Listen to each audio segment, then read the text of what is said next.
Hi, it's Pete Deininger with the Breck Life Group, and I'm honored to be your host of the American Dream right here in Breckenridge, Colorado. Today, we're going to take a tour of what it was like in Breckenridge back in the 1850s. I'll introduce you to Leigh Girvin, longtime local and Breckenridge historian. Let's go meet Leigh at the Lomax Placer Mine.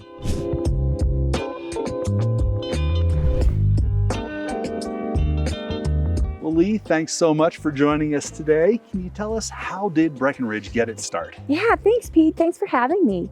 So mountain men, trappers, explorers, they all came through this area starting in the early 1800s. They would have encountered the native Ute people that called this Blue River Valley home. But it was the gold rush that really started Breckenridge. The prospectors stayed. Breckenridge is the oldest town on the western slope of Colorado, founded the same year as the Pikes Peak or Bus Gold Rush. Amazing. And what do you think that first winter was like for those early prospectors here? It was surprisingly mild. Now, Breckenridge has been continually occupied for all of the 165 years that we've been here.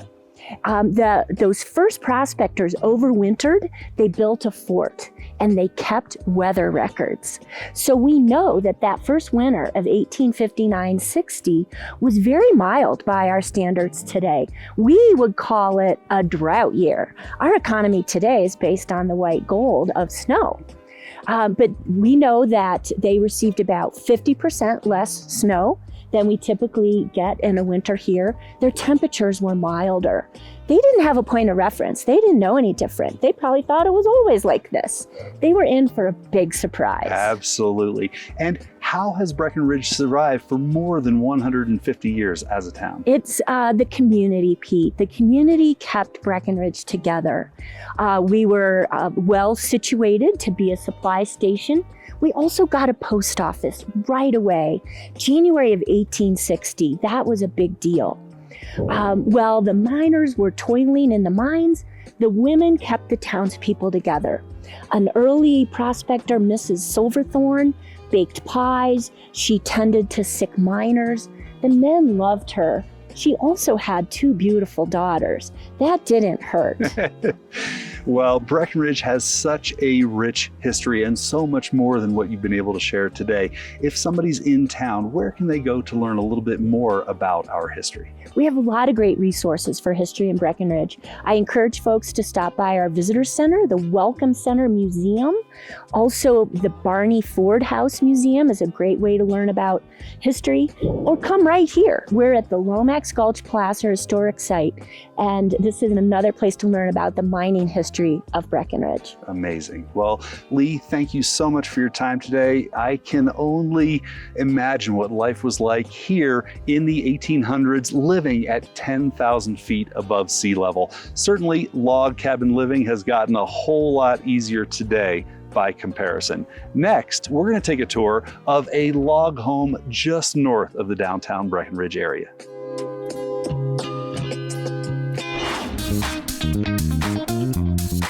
We're here at 922 Braddock Drive near the Breckenridge Golf Course. There are so many things to love about the 10-mile Vista neighborhood. Obviously, you've got the 27-hole Jack Nicklaus designed golf course directly across the street.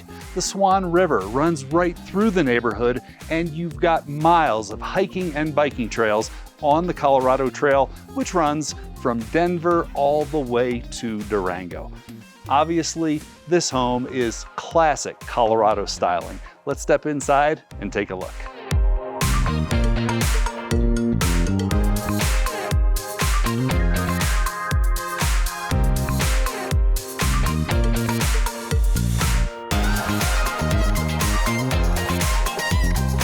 It's easy to see what I mean about the classic Colorado styling.